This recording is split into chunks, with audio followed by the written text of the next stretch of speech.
Sister Nivedita বলছেন যে if this be true, that the one and the many are the same reality, then not only religion but all work becomes mode of worship.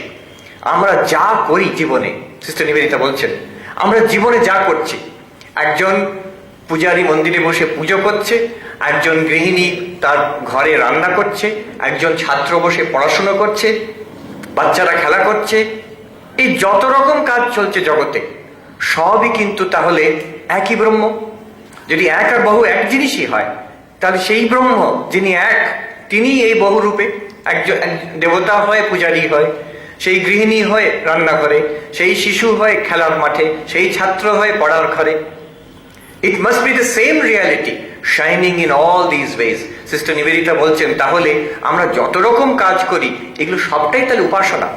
এমন নয় যে একটা হচ্ছে আমার ঘরের কাজ, একটা অফিসের কাজ একদিকে, আর একটা ধর্ম, যে আমি ঘরে পড়াশোনা করছি কি স্কুলে পড়াই, এটা হচ্ছে আমার কাজ, আমার দৈনন্দিন জীবন, আর উদ্বোধনে গেলে সেটা হচ্ছে ধর্ম করছি আমি। এইরকম তফাৎ নয়। It is the one and the same reality. এই জন্য স্বামীজি বলছেন এক জায়গায় যে the one who thinks that I will go to a Himalayan cave and sit and meditate and die there, he has missed the way. যে ধর্ম আমি ভগবান লাভ করব বলে পালিয়ে গিয়ে হিমালয়ের একটি গুফাতে মধ্যে বসে ধ্যান করে মরে যাব, জগৎটা মিথ্যা বলে ত্যাগ করে দিলাম, সে ভুল দিকে চলে গেছে। সে লক্ষ্যকে ধরতে পারেনি, ঠিক জায়গাটাকে বুঝতে পারেনি সে। And if he plunges headlong into the enjoyments of the world, he too has missed the way. সে যদি আবার জগতের বিলাসিতার মধ্যে লাভ দিয়ে আমি জগৎকে ভোগ করব, যতদিন বেঁচে আছি ফুর্তি করব, তারপরে মরে গেলে কি হবে আমি জানি না, ভগবান আছেন, ব্রহ্ম আছেন, আত্মা আছে, এসব জানি না, বুঝি না, বিশ্বাস করি না, জগৎকে আমি ফুর্তি করে I want to enjoy, এটা যে ভাবছে, স্বামীজি বলছেন he too has missed the way. He too has missed the way. সেও লক্ষ্যভ্রষ্ট হয়েছে। তাহলে কোনটা, হোয়াট ইজ দ্য ওয়ে? তাহলে উপায় কি? উপায় কি? স্বামীজি বলছেন the way is to defy the world. এই যে জগতের আমার অনুভূতি হচ্ছে, আমি যেখানে আছি, যে অবস্থাতে আছি, সেইখানেই ভগবানকে দেখা, আত্মা ব্রহ্মকে দেখা, অনুভব করা।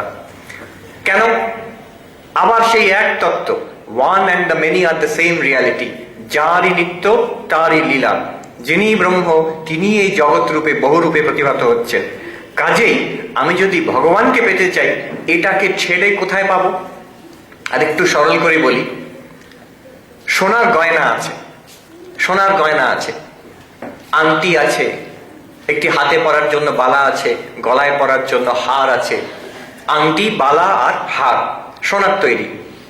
এখন কেউ যদি এসে বলে যে এগুলো মিথ্যা, আসল জিনিসটা হচ্ছে সোনা, সোনাটাই তত্ত্ব, এই গয়নাগুলো মিথ্যা, তাহলে একজন কেউ খুঁজতে বেরোলো, তার এই আংটিটা মিথ্যা, হারটা মিথ্যা, এই বালাটা মিথ্যা, সোনাটা খুঁজি, এগুলোকে ফেলে দিই, সে সোনা খুঁজে পাবে? সোনা খুঁজে পাবে? বলছে এই চেয়ারটা নয়, টেবিলটা নয়, কাঠটাই সত্য, এই লেকচারটা নয়, কাঠটাই হচ্ছে সত্য। তাহলে টেবিলটাকে ফেলে দিই, চেয়ারটাকে ফেলে দিই, ওটাকেও ফেলে দিই, এবার কাঠটা কোথায় খুঁজে বেড়াই? খুঁজে পাবে? পাবে না। তার কারণ হচ্ছে যে জিনিসটাই সোনা সেটাই গয়না, সোনাটাই গয়না হয়েছে, সোনাটাই বালা হয়েছে, হার হয়েছে, আংটি হয়েছে। যে জিনিসটা কাঠ, যাকে আমি কাঠ বলছি, সেটাই ওখানে লেকচারটা হয়েছে, এখানে টেবিল হয়েছে, এখানে চেয়ার হয়েছে। একই জিনিস এই এত রূপে দেখা দিচ্ছে। আমি এর নাম আলাদা, ওখানে লেকচার, এর নাম আলাদা, টেবিল, ওটার শেপ, তার ফাংশন, ব্যবহার আলাদা, এটার ব্যবহার আলাদা, এটারও ব্যবহার আলাদা। আমাদের তাহলে করতে কি হবে? এই যে এখন অনুভব হচ্ছে, যেটাকে আমি মানুষ বলে জানলাম, যেটাকে পশু বললে জানলাম, যেটাকে দেবতা বললে জানলাম, যেটাকে ইতর প্রাণী বলে জানলাম, যেটাকে নন লিভিং জড় বললে জানলাম, আর এক ভাবছি কোথায় ভগবান আছেন, চৈতন্য। স্বামীজি বলছেন সেই চৈতন্যই, ঠাকুর বলছেন সেই ব্রহ্ম, সেই চৈতন্য, সেই মা কালী এত সব রূপে তোমার সামনে আছেন, তোমার সামনেই আছেন। যেমন আংটি সোনার ছাড়া নয়, হারটা সোনার ছাড়া নয়, বালাটাও সোনার ছাড়া নয়, তেমন এই মানুষগুলো ভগবান ছাড়া নয়। ভগবান এদের মধ্যেই আছেন, তিনিই এই সব রূপে। দেবতারাও সেই ভগবান, ইতর প্রাণীরাও সেই ভগবান, এমনকি এই জড় বস্তুও সেই ভগবান। রূপ আলাদা, নাম আলাদা, তাদের ব্যবহার আলাদা। কেউ খুব ভালো ব্যবহার করে, কেউ মন্দ ব্যবহার করে, কেউ খুব বুদ্ধিমান, কেউ মূর্খ, কেউ ধনী, কেউ দরিদ্র, কেউ সাধু, কেউ হয়তো ডাকাত, কিন্তু এক চৈতন্য সর্বব্যাপী। এইটাকে চিনতে হবে। তাহলে এই বহুর মধ্যে এককে চিনে সেই একের সেবা বহুর মধ্যে দিয়ে। আমি আবার বলছি, এই যে বহু, এই বহুটাকে আমরা বহু বলে দেখছি, একের সন্ধান নেই আমাদের। সেই চৈতন্য, ভগবান, নারায়ণ, বিষ্ণু যাই বলি, সেটা আমরা বুঝতে পারছি না। আমরা বহুটাকে দেখছি, এতজন মানুষ, কেউ বন্ধু, কেউ রিলেটিভ, কেউ ভালো, কেউ মন্দ মনে হচ্ছে, কেউ আমার শত্রু, কেউ মিত্র, আর আমি একরকম তাদের মধ্যে, এরা সবাই আমার থেকে আলাদা। এই যে দেখছি, এর মধ্যে একটি একত্ব আছে। সেই একত্বটাকে খুঁজে পেতে হবে। তারপরে সেই একত্বরই পূজা কিংবা সেবা বহুদের মাধ্যমে, বহুকে ছেড়ে নয়।